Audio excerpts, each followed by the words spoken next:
আমাদের শেষ বৈঠকে যদি দুরূদ শরীফ পড়তে ভুলে যায় তাহলে কি সুজদা দিতে হবে?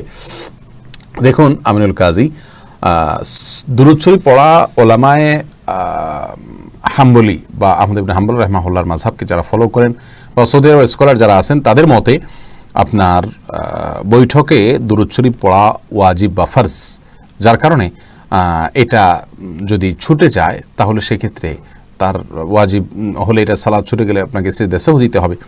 আর আমাদের দেশে ওলামা ইকরামের বা হানাফি মাযহাবের ওলামা ইকরামের দৃষ্টিকোণ থেকে আপনার দুরূদ শরীফ পাঠ করে এটা ফরজ না, ওয়াজিব না, এটা সুন্নাহ।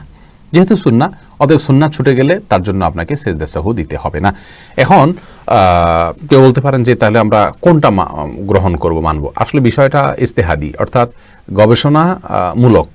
দুটোটা সিদ্ধান্তই গবেষণামূলক। পরিষ্কারভাবে কোনো হাদিস থেকে এটার ফরজ বা ওয়াজিব হওয়ার কোনো প্রমাণও পাওয়া যায় না, আবার পরিষ্কারভাবে এটা সুন্নাত এরকম কোনো শব্দ দ্বারা হাদিস আলাদা বলাও হয়নি। এটা প্রত্যেকের গবেষণার আলোকে তিনি বলেছেন। যারা বলেন সুন্নাহ তারা বলেন যে পার্টিকুলারলি নবী সাল্লাল্লাহু আলাইহি ওয়াসাল্লাম দুরূদ পড়ার জন্য সালাতের মধ্যে আলাদা নির্দেশ জারি করেন নাই, যার কারণে ওয়াজিব আমি কীভাবে বলবো? তিনি পড়েছেন সেসব সুন্নাত হবে সাধারণ অবস্থাতে। আর যারা বলেন যে ওয়াজিব বাধ্যতামূলক, তারা বলেন নবী সাল্লাল্লাহু আলাইহি ওয়াসাল্লাম বলেছেন সল্লু কামা রাআইতুমুনি উসাল্লি, তোমরা আমাকে যেভাবে সালাত আদায় করতে দেখেছো সেভাবে সালাত আদায় করো। যেহেতু তিনি নির্দেশ জারি করেছেন, অতএব তার একটা নির্দেশে, কমন নির্দেশে যে আমি যেভাবে করেছি সালাত সেভাবে করো, তাহলে পুরো সালাতটাই সেভাবে করা জরুরি। তো এক্ষেত্রে সুন্নাহ হওয়ার মতটা আমার কাছে বেশি দলিল সমৃদ্ধ মনে হয়।